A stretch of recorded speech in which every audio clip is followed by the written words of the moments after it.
Hits TV. Oh yeah, showbiz chika na legit. Po sa lahat po ng mga Barda fans, Barda lovers, and Barda supporters sa lagi pong nag-aabang at nakatutok sa mga updates po natin. Sa totoo nga po ang mga chika na itong si Mr. David Licauco ay nakabili na ng property at isa pala ito sa mga dahilan kung bakit po siya nagbakasyon sa Siargao. So which mean ini-invalidate niya or parang dinidebunk niya yung usapin patungkol dun sa pagpunta niya dahil nandun si Girl Lalouche na tinatawag na parang sinasabing girlfriend nitong si Mr. David Licauco, no?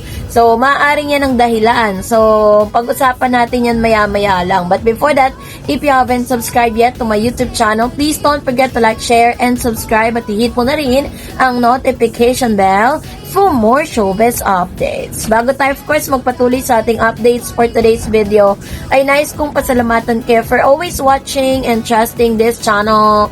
Thank you so much sa inyong laging panonood at pagsubaybay sa mga updates natin. Maraming salamat po. And this time, ay meron po tayo, or bago tayo dumako sa ating topic for today's video, ay magbasa tayo at namili tayo ng ilan sa mga sa mga comments po niya sa comment section. At ang napili natin ay walang iba kundi si Miss Cecilia Sigismundo. Sabi niya, David is a brilliant guy.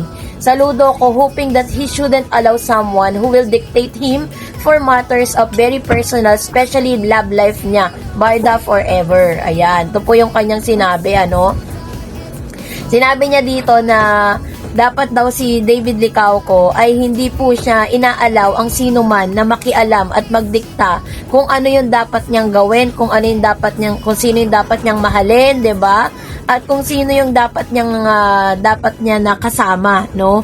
Dapat ganoon. Dapat lahat ng artista is hindi po sila nadidikta ng kung sino man kasi in the first place may mga sarili na silang utak, may sarili na silang pag-iisip para po alamin nila at malaman nila kung meron nagmamanipulate sa kanila, 'di ba? So yun po yung parang gustong sabihin ni Miss Cecilia Sigismundo dito. And I think that Mr. David Licauco wouldn't allow anyone to dictate him, no, for matters lalo na po sa kanyang personal na buhay.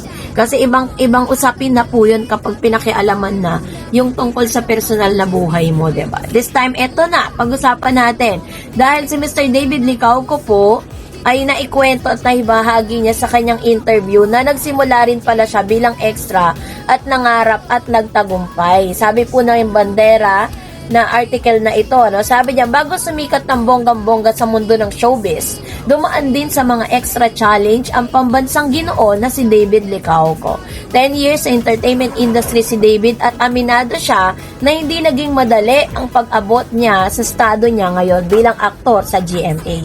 At in fairness, sa isang dekada niya sa mundo ng showbiz, ay masasabing matagumpay niyang nalampasan ng iba't ibang hamon ng kanyang hinarap bilang artista. Inamin ni David na hindi naman talaga niya inambisyon na makapasok ang larangan ng aktingan dahil ang tunay niyang pangarap noon ay maging professional basketball player.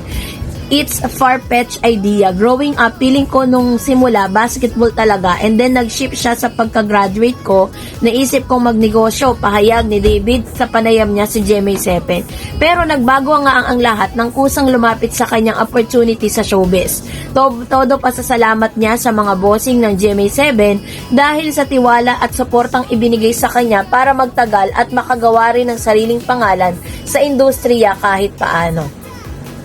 Forever daw na ipagpapasalamat ang mga bongga projects na ipinagkatiwala sa kanya ng Kapuso Network tulad ng naging role niya bilang Fidel sa super successful na Maria Clara at Ibarra kung saan sumikat siya sa tambalan nila ni Miss Barbie Fortesa na Barda at bilang Hiroshi sa Pulang Araw. Naging malaking inspirasyon din daw ang pagpupursige sa kanyang career ang mga simpleng role na ginawa niya noong nagsisimula pa lamang siya. May mga roles na naglalakad lang siya, konting linya lang. If I didn't do that, if I didn't start from that, I wouldn't be where I am today, sabi ni David. So malaki talaga yung pasasalamat niya. Naibahagi rin ni David na ang hindi niya pagpasok sa basketball varsity noong 11 years old siya, ang nag-push talaga sa kanya para laging gawin ang best niya. I feel like dahil sa kanya, naging passionate ako sa lahat ng ginagawa ko. Dahil sa kanya, it felt to me like I wanted to reach higher goal, pahayag pa ni David Licauco. So, dito naman po sa usaping ito, talagang sinabi po ni David na talagang nagsimula siya from the scratch. Nobody helped them except himself, no? Talagang tinulungan niya yung sarili niya talaga para umangat. At isa rin sa mga pinagmamalaki ni Mr. David Licauco ngayon na siya po ay nakabili na at nakapag-invest na, no, ng isang property sa Siargao. Sabi niya, isang bagong investment ang nabili ni David Licauco sa kanyang pagbabakasyon sa Siargao. O, ito ha, ito po ay sulat ng GMA Entertainment News. Sinasabi po nila na one of the major reason why Mr. David Licauco is nagbakasyon sa Siargao para po asikasuhin yung kanya pong property na binibili doon, hindi para makipaglandian sa kung sino. Mahigit isang linggong nagbakasyon si David Licauco sa Siargao pero tila may halong work ang kanyang pahinga dahil nakapag-invest pa siya ng property roon. Sa report ni Athena Imperial para sa 24 oras nitong Martes, September 17, nagbakasyon umano ang pambansang Ginoo sa kabila ng kanyang busy schedule para magkaroon siya ng work-life balance. Kasi like you always want more, pero minsan nakakalimutan natin maging grateful kung ano na yung meron tayo. So, yun yung ginagawa ko ngayon, trying to take step back kasi ako yung type na person na gusto ko pa, sabi ni David. May magulang pa umano, si David ang nag-udyok, nagpayo sa kanya na magbakasyon dahil sa sunod-sunod na projects, endorsement at paglalaro nito ng basketball. Bukod kasi sa endorsement at sport, abala din ng aktor sa paggawa ng bago niyang seryeng Never Say Die kasama si Jillian Ward. In Manila, working traffic and everything else you know, but in Siargao, it's so different. It felt to me na I was close to humanity, to nature, sabi ng aktor.